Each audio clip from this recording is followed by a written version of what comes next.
So, listen very carefully. I want everyone else to listen because I'm going to come out and ask you things. Your name, please. Lauren. Joan. Laurie.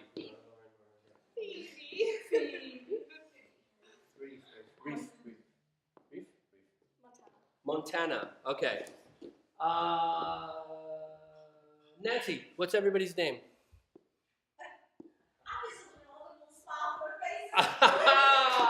Listening is one of the foundations of Montana. Ruth. That's right. There was a Ruth. Reef. Montana.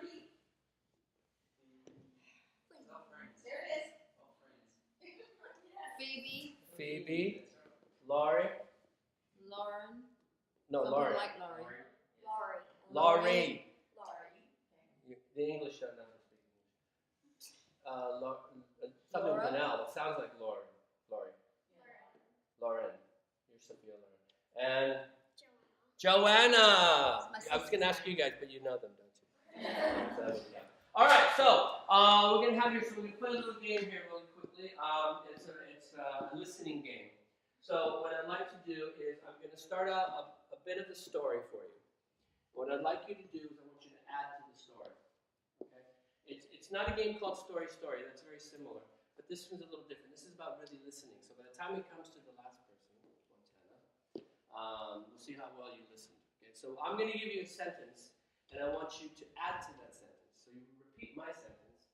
I'll say something. I'll say once upon a time, and then you'll say there was a lovely girl named Lauren, and then you will come up and you'll say my line. Once upon a time, there was a lovely girl Lauren, and then you will add another line, and then you'll have to say 4 lines, and you'll say 5, and you'll say 6, and you have to do 73 lines. You'll just have to do the very end. Does that make sense? Everyone understand? Okay, here we go.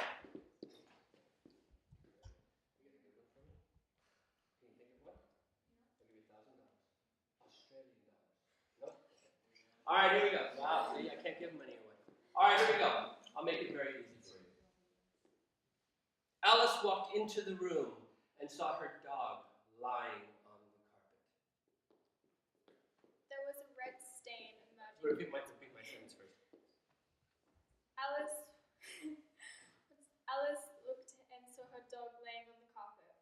There was a red stain emerging from its body. Alice looked into the room and saw her dog laying on the carpet.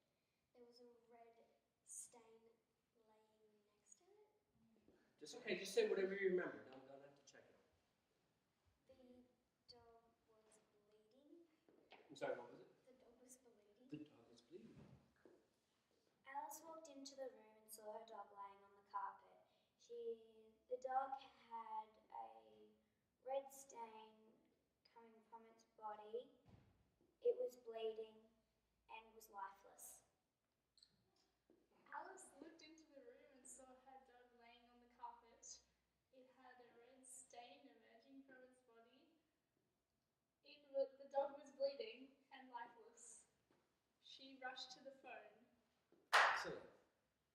Alice walked into the room and saw her dog lying on the carpet. A red stain was emerging from its body and it was bleeding. It was lifeless.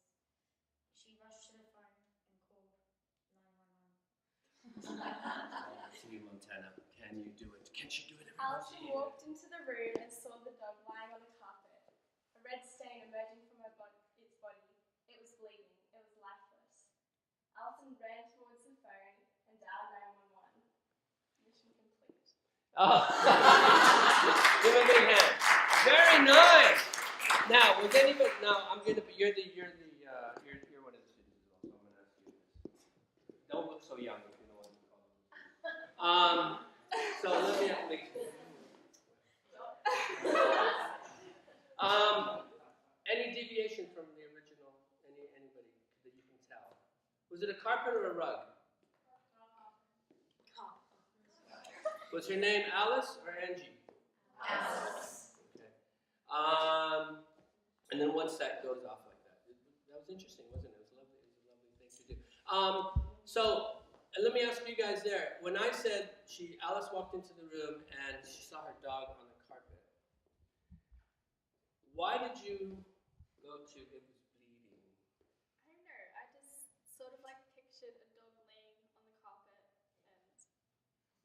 And that's exactly what we need in improv. So there was an acceptance of, you had to accept it because you had to say the sentence again. But I said, Angie walked into a room and saw her dog lying on the carpet. Is that a lot of information? Where is she? In a room. And what's her relationship with the object? It's a dog, right? So you made it your dog or a dog? A dog. Right, because I said a dog. I didn't say her dog, did I? All right. And then, so we had a place, and we had two people. And then, as it grew, it was an acceptance of what someone said before, but it's adding your own imagination to it. Why did you think it was bleeding? No, you said bleeding. No, what did you say? See, I've already forgotten. What did you say? I said there was a Red stain, which obviously made you feel bleeding. And then you said, Lifeless because if it was bleeding. but so you considered it dead, but you didn't say dead. She said lifeless. That's a wonderful word. Why is lifeless more? It's better than dead. Anybody know? Right. Lifeless could mean that it's breathing very shallow, and there's still hope. So at any time, you could have made it alive. Actually, you said call the doctor, right, or something. Pick up the phone. She rushed to the phone because apparently Angie didn't think it was dead. Why would she call? She'd call an undertaker, wouldn't she?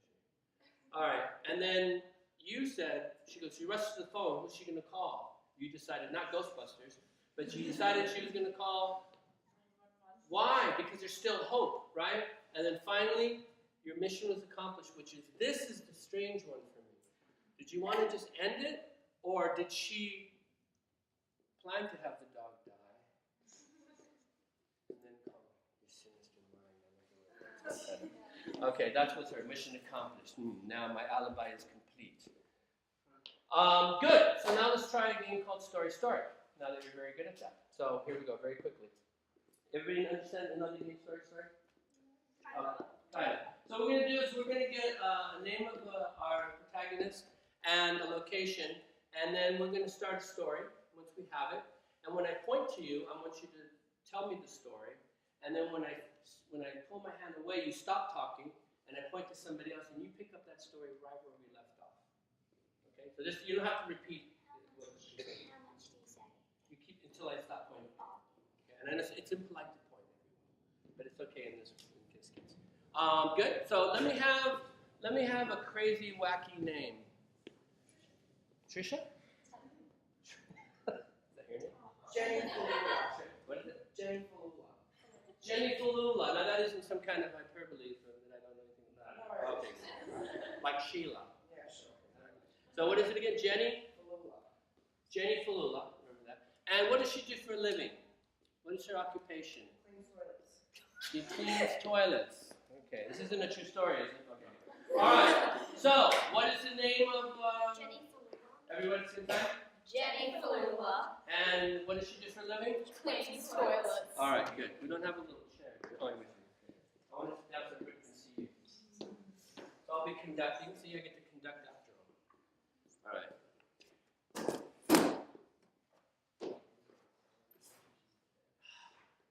Okay, let's fine tune this. Can we just clarify the game one more time? Yeah, sure. So now that we have the name of the character and the occupation, you use that as information for yourself as you tell the story. When I point at you, you're going to start the story. Once upon a time or whatever. As soon as I pull away, you stop talking, and the next person will continue on with that thought, and we'll see where the story ends up going. So you don't repeat the first. Do not repeat it. That was just the first one to sort of warm up. Okay, everybody, let me hear you warm up your voices, please. Like musical instrument. La la la la la la. Let's have preparation before you go on stage. Yes, I hope so. So let's hear that preparation. Ready, go. Fantastic, thank you. All right, here we go. The Scottish kids did much better. All right, here we go. Ready? Jenny Falula, what a wonderful name. Her name just really chosen by her parents at midnight during her birth, and they looked at her face and Falula just stood out so clearly. They knew she was going to grow up to be one of the world's best toilet cleaners.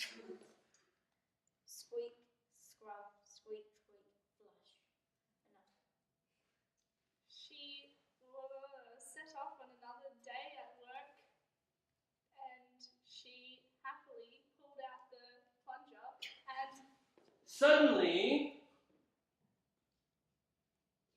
She slipped and fell headfirst into the toilet and hit the button on the way down. Her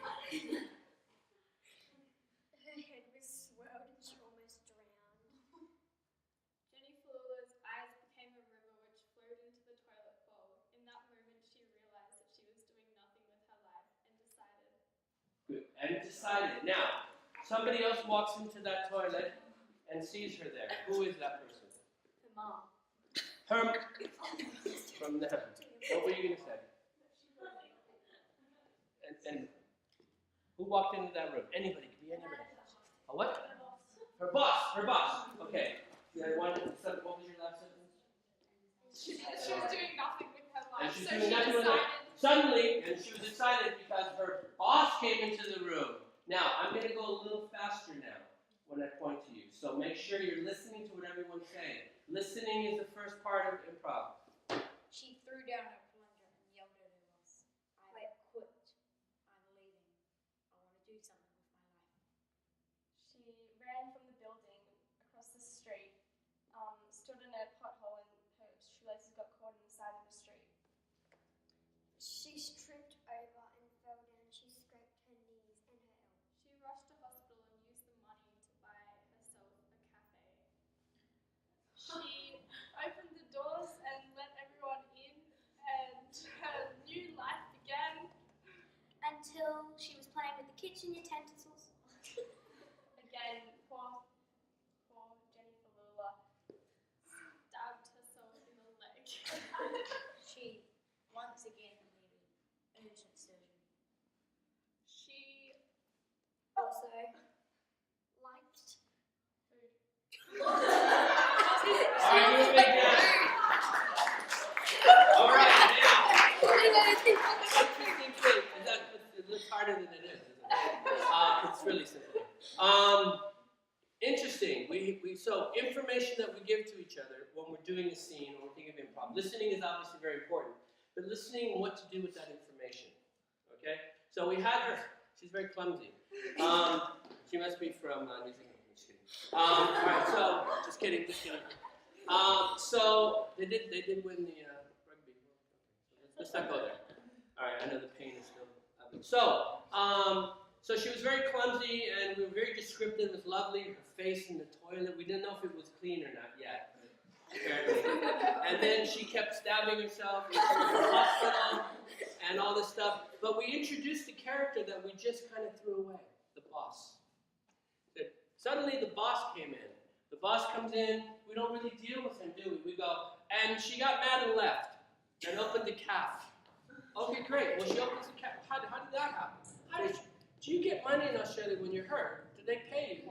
Oh, you broke your leg. Here's 50,000 quid. Right? Did they do that? Apparently, because as you get hurt, you get money all of a sudden. So information is very important. We threw away the boss. We needed to deal with him. It's information. You're doing a scene and you're saying, your sister Jenny, she just hurt herself, and her boss came in and he goes, yes, but I know she got a cafe and then she stabbed herself, and then all of a sudden she's rich and so we have to deal with what's being told. So when you're listening, make sure you do that, because sometimes what we do as improvisational actors is we're writing our story while we're listening to somebody else. Oh, I'm going to put this thing in about a magic dragon. I can't wait. Here it comes. My turn. And the magic dragon coughed up on her and burned her to a crisp. So that's what we have to be very careful of. So thank you very much. Give me a big hand, everybody. And now I need 6 more. Come on, it'll be painful. Come on up. Any 6. Come on. I wasn't sure. Yes. Ah, wonderful. Not 6. Next 6. Yeah. Come on down. All right. Come on down. Body language is everything. All right. So everyone, not you guys, because you know. Nancy, pay attention. Everyone, I'm sorry, I didn't introduce one of the finest producers in town. You're very fortunate to have her. Samantha Egar. Perhaps you remember her from... No, that's not your last name. Samantha is from England, so forgive her. But she's a lovely... she's filming for us today. So, great. Here we go. Names. Amy. Tegan. Shoden. Ella. Laura. Laura. Declan. Declan. Nancy. Nancy. All right, good. So we're going to do a variation of story. You guys just heard it, right? Yeah. Okay. So you know you're going to not make any mistakes.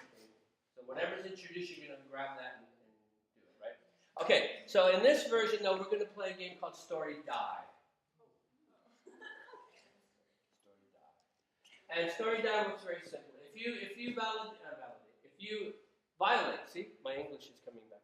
If you violate any of these rules, the audience gets to participate, and you get to use the word die. Nice. Let's practice this. Ready? 1, 2, 3, go. Die. Yeah. That's so morose. A little more happy about it.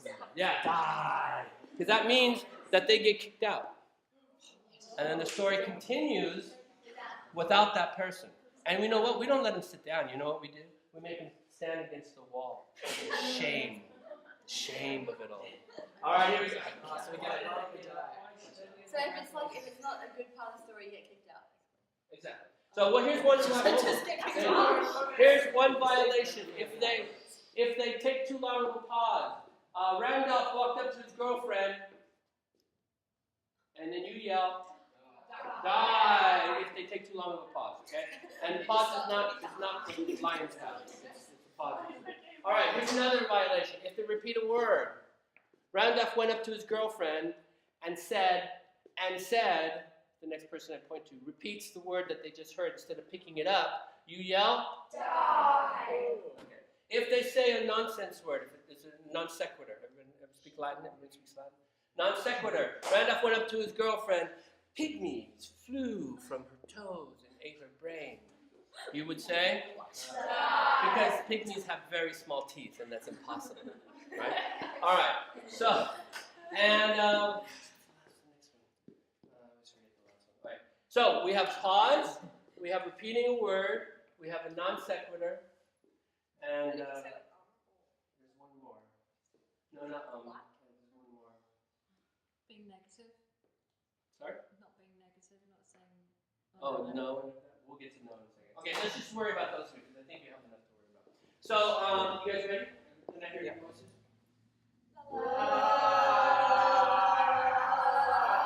Thank you.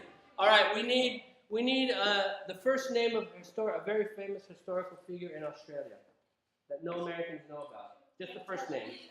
Just the first name. Oh, please do help. Kevin? Captain Cook? Captain. Okay, let's do that. Let's do Captain, not Captain Cook, but Captain. I like that. Captain. And we're assuming he's a ship captain. Have we seen that? Okay. And where is he traveling to? Kazakhstan. India? North India. Pakistan, in other words. Okay. North, okay. Captain. What is his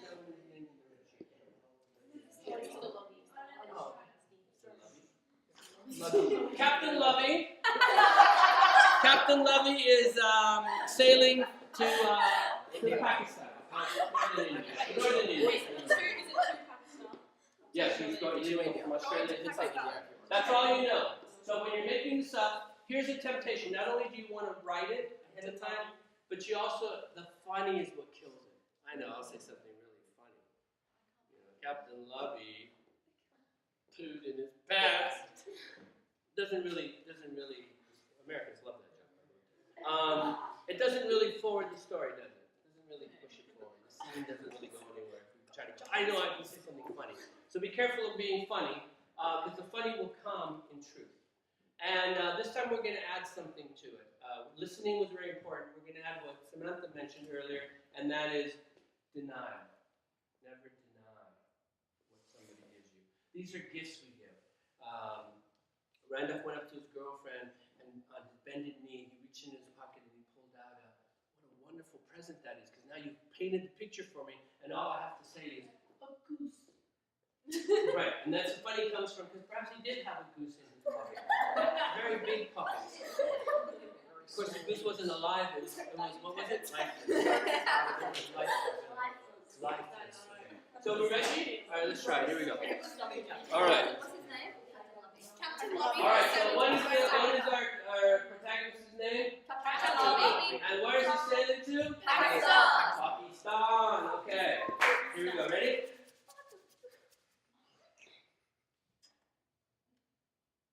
Captain Loggy is on a quest to find this big bowl of curry. He's craving for curry, the heat, the hot, the way it makes him run when he goes to the toilet. He craves for that feeling.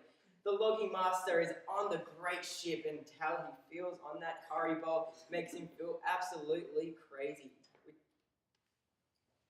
He walked across the deck and grabbed his girlfriend from behind. I must find this curry, he said, and kissed her. Her burqa tickled his nose. She was with.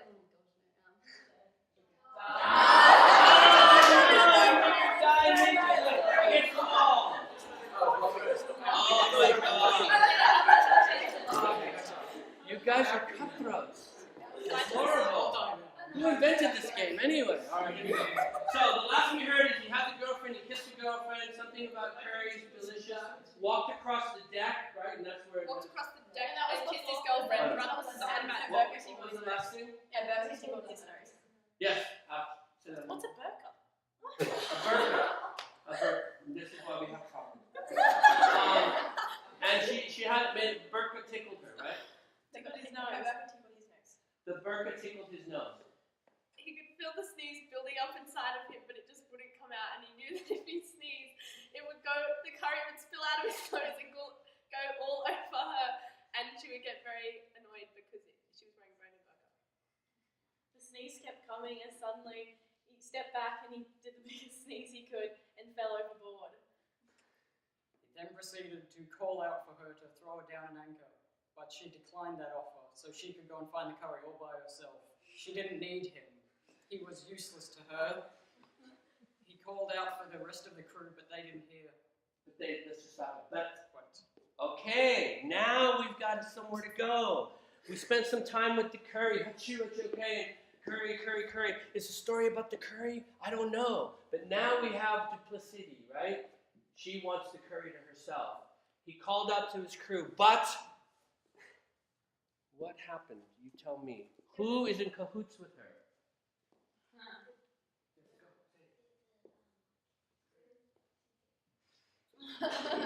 Everybody? Okay, one person. First mate? Something about sneezing. Yeah, first mate. All right, but the first mate, now we don't know if he's in cahoots or not, but the first mate, so your last name was, but he called up for the crew, and now the word is the first mate, and you take it from there, okay? But the first mate Didn't know what to do, so he decided that he would go check the compass to check whether they were on the right path to Pakistan, and ignored completely the fact that one of his crew members had fallen overboard. And is that a denial? yeah, it was. What did we say? Die! All right. Where are we going? Yeah, keep going. So, we'll go from, but the first mate did not know what to do. Suddenly, The girlfriend pulled out a gun on all the crew members, and they got very scared, so they couldn't help their mate. Captain Lovey freaked out. He felt something. Tickling his toes, it must have, but he couldn't feel exactly what it was. It might be a shark or worse. He was swishing around in the water trying to see what was underneath him. Turns out it was actually a Canadian. Canadian what?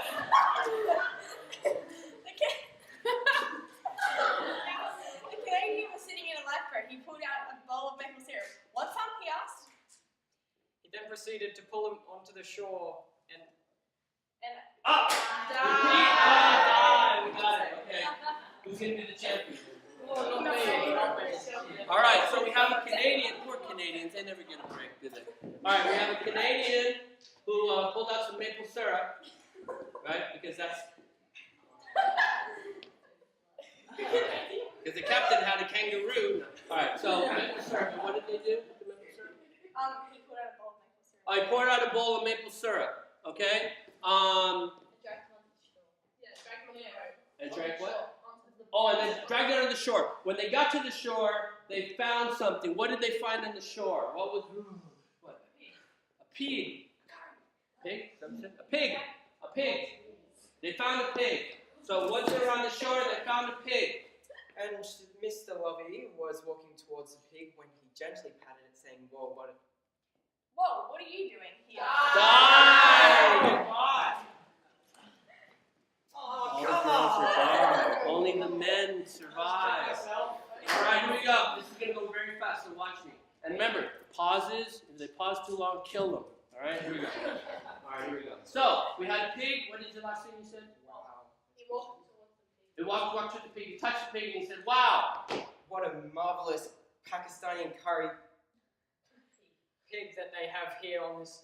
dirty island." I can't believe that This pig can still survive on this dirty island without water or food. or maple syrup. How could this possibly end well for this pig? There's two of us and one of him. Only one of us is going to get off this island because if we don't, we're never going to catch up to her. And the man said, "Well, I'm Canadian, so obviously I get to get the pig." But he argued against him and said, "No, I'm the captain."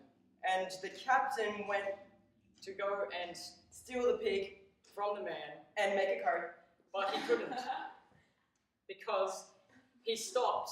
And he ended up cooking the Canadian, and the pig and the man went to the end of the island to find a treasure chest That was filled with curry. and powders. So, all right, so, what was the moral of the It's very dramatic. Oh. Is that difficult? Yes. Why? Why was it difficult? It's very fast. I can't. It's fast, it's hard. It's stressful. When you're actually the character. Yeah. Right, right. It's difficult.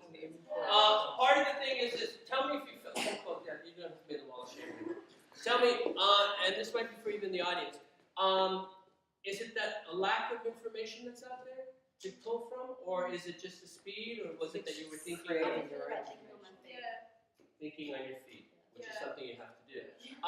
Because a lot of people sometimes go, I don't know what to say next. Well, you don't really have to think about it, right? Because if you're listening, it's laid out for you. Yeah, but then you just sometimes it doesn't come to you, so you got to think about what you're going to say, but then you don't know where you're going to go. So Exactly. Perfect. You don't know where it's going to go. So you're wasting time by trying to write it. Don't write it. Listen, and they'll give you something. Now, it's interesting. We became circuitous a little bit about the curry. Everything came back to the curry. Did we ever make it to Pakistan? No. Some shore. We don't even know what the shore was, right? Can you get from Australia to Pakistan? Probably. It could have been Pakistan. You still got to curry in here. Right answer. All right, so, and denial is very important. But he didn't. Denial, it stops everything. You have to, all of a sudden, your job is to give the next person a wonderful gift. And then they take that gift, and they add to it, and then they give it to the next person. That's why we call it yes and. Denial kills it. Okay? Give them a big hand, everybody. All right, I need 3 this time. Only 3, but I need anybody that can sing. I need 3 singers. Who hasn't been? Yeah. All right. Give me the 3 singers. Come on up. I know you're coming up again, but that's okay because we're gonna. All right. So this is gonna involve a bit of acting.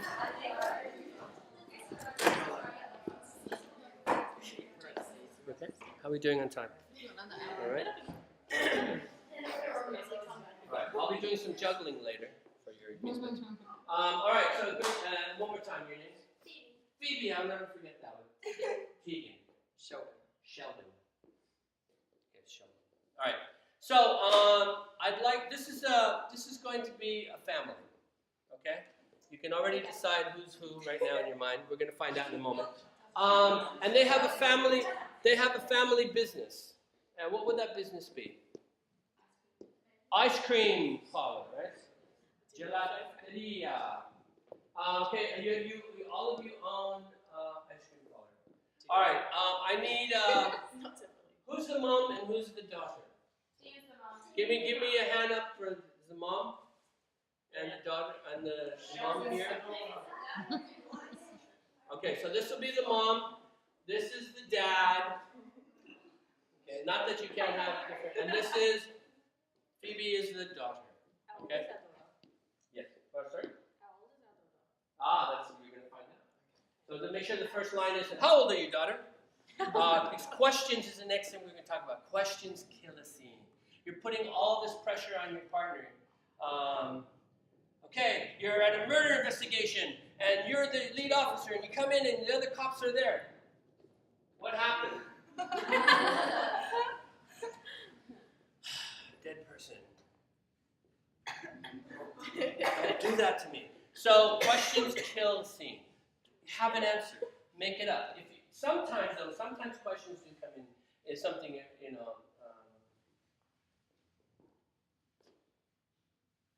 did you burn the roast again? It gives us a little bit of information. That one is kind of on the sidelines, but questions kill it. So try not to have questions. Have answers. Instead of asking him, "Where have you been all day?" Say, "You were out with your friends drinking again, weren't you? Orange juice. You're underage, right? What's the age? 12, 13, 18 is the age? 18 is the age? No wonder Foster's beer. By the way, there is no Foster's. Or Outback Steakhouse. Don't go there. It's ridiculous. I tried to order ostrich and they didn't have it. Okay. So dad, mom, daughter, they work at an ice cream parlor. Now this game is very descriptive. I'm going to give the title of this game right now, and it's called Sing It. So what we're going to do is we're going to have a scene. We're going to have a normal scene. You guys are going to make up the dialogue. But then when I hear something really interesting, I'm going to stop the scene and I'm going to say, "Sing it." So your response would be sing. So if your mother, for instance, said, "You're late from school again. You've been out with that boy. I know you have." And I say, "Sing it." And you'll have to go, "I was out with." I'm really an amazing singer, but I get paid when I sing. So I know, and you volunteered. That's the hilarious part. All right. Everybody understand what we're doing? Okay, good. So we're going to have a daughter. I think these doors are unlocked. Actually, let's have you back here. Let's have you hiding back there.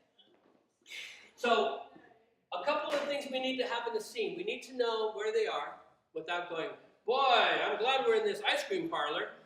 There's other ways to figure that out, so I'm going to let you figure that out when you let us know where you are. Yes. No, I'm not supposed to ask questions. When you say sing it, is it just the one person who talks sing it, or would we continue to sing it? The only person I point to. Okay. And then I'll stop it. And then we'll stop, and then everybody gets a big hand. Just like a musical. You know, they have that big song. In Pippin. Who's the Pippin girl? The one over there. In Pippin, don't they sing a big song, and then everybody stops, and everybody goes, "What was that about?" I have no idea. Why did they stop talking all of a sudden and start singing, right? So exactly. So the same thing will happen. Is once the song is, so it's up to you how you end the song. It's up to you. I know. I have to do. What, you want me to do everything? You have to work.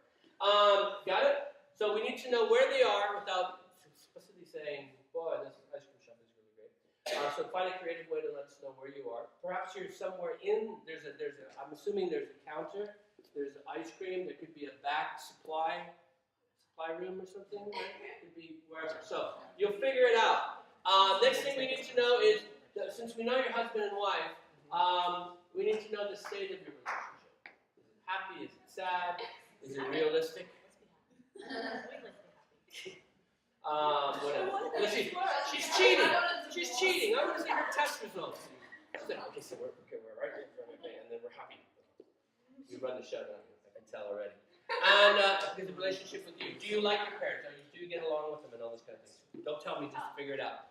And we want to know what's going on for right now.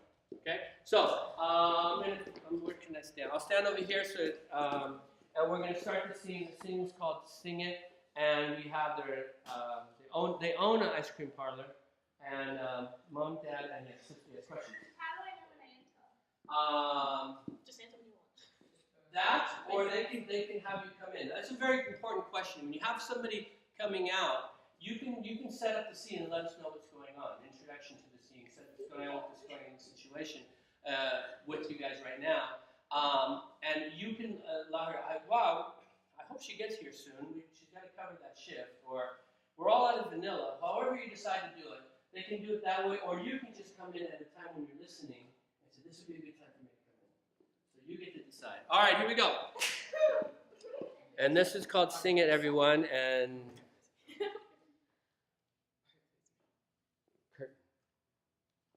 Honey, could you please get an extra chocolate ice cream from the back freezer? Well, not unless you take off those hideous clothes. Do you reckon your daughter's just going to be a dork? What sort of example are you setting? I'm setting a great example. I'm trying to raise our daughter right. Yeah, she's not going to have any friends at all, is she? Oh, yeah. Like, you can talk. Did you have any friends in high school? Of course I did. I had an ice cream shop that my dad owned, and everyone came here for free ice cream. What did you have? Yeah, they used Your to be Barbie ice cream. dolls? Well, Those Barbie dolls were great.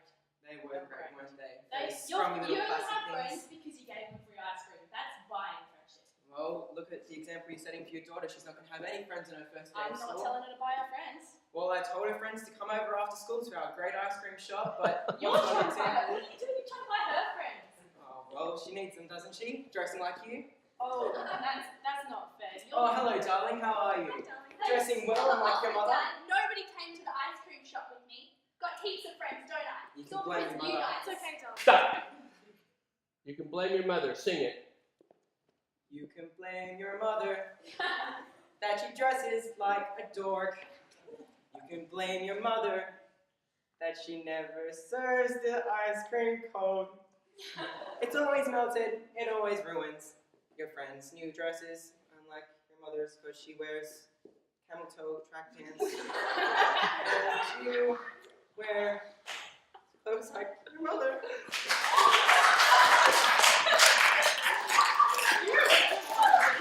I guess we're allowed to say different things in Australia than we are here. Okay.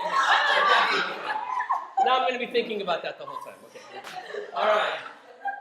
Dork. The word dork is what I was talking about. All right. So apparently they have a very not a very good relationship. They're arguing. He's already being mean to her. A couple of things really quick. I'm stopping the thing right really quick in the middle of it just a little bit. The first thing out of your mouth was a question. Honey, would you please go get me that chocolate? Chocolate or whatever. It should be, go get that chocolate right now, you loser. No. I thought we were being nice, but No, no, sure. that's And then he went vicious, didn't he? After you said, let's be happy. That's it, I want a divorce. Yeah. Good. There you go. And then the other thing was a denial. No, you get it yourself. I'm not going to get that. Why do you dress like that? So you denied her whole thing about the chocolate. You said, no, I've got something I want to say. Your clothes are dorky. So be careful, because if she said, if the first person to speak says, we're out of chocolate, then deal with that. Why are you out of chocolate? Yes, I'll go get it.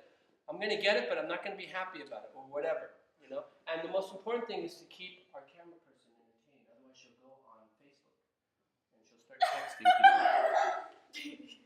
Okay, so let's continue this. Let's continue this thing. I love it when they do that. And the daughter's not very happy because nobody came here. And the other information we have is that he apparently bought his friends because he has no friends. And he tried to have the same thing happen, but the daughter's unhappy. So let's go back to no friends of mine came. Go back to that line. Ready? Go. Nobody came to the ice cream parlor, Dad. Thanks for the offer. I told Mum I should have dropped you off at school. That wouldn't have helped. Why? Trust me. Because you're no better than Mum. Stop! Sing it. You're no better than Mum. Mum is really bad. You are really bad. And I hate my life. Because of you guys. Short but sweet, a typical teenager, apparently. Okay. Hates her parents. Okay, so she's very sad. He's the dad from Hades. And so let's pick it up from you. How do you feel about this? Everyone thinks you're terrible and awful, so how do you feel about this? Can we start this again? Sure. So she just finished saying, "You're." I hate my life because of you guys. Yeah, I hate my life because of my parents. Darling, I'm so sorry. I was just trying to give you a good life. I just didn't want you to be like your father. Too bad, too bad. So you're saying you like your father? You want to be like him? Question. You are like me. I don't think you are. We've got great hair. Oh, well, actually, no, you have terrible hair like your mother. You should really fix she didn't I invite my don't want friends. to deal with you anymore. You can have your bloody father's ice cream shop. I'm going to take the daughter home. Stop singing. This is the big ending number to the whole musical. What was your line? What was your line? I'm going to take the daughter home. I'm gonna take your daughter home and leave you. Here it comes, everybody. Ooh, dun, dun, the strings go up. I'm gonna take our daughter home. We don't need you anymore. Keep going, that's the whole point. We don't need you in our lives. You can go to another country. We're done with you forever and ever. Response in the song. So where must I go? To Pakistan to make a curry, to find a food, to find a communion, for it to bite my toes. You have no idea what to do. I have this ice cream shop that I've given to you, and now. Okay, given to you. Finish off the Please, song. Mom and Dad, don't fight. I want a normal life. This is not what I wanted. Please, give me a normal life. I'll give you a normal life when you start acting normal. That's your daughter. She is normal. You would know what normal is because you're barely normal. And that's the saddest musical I've seen. Give a big hand, everybody. Please sit down, because I'm too depressed to go on.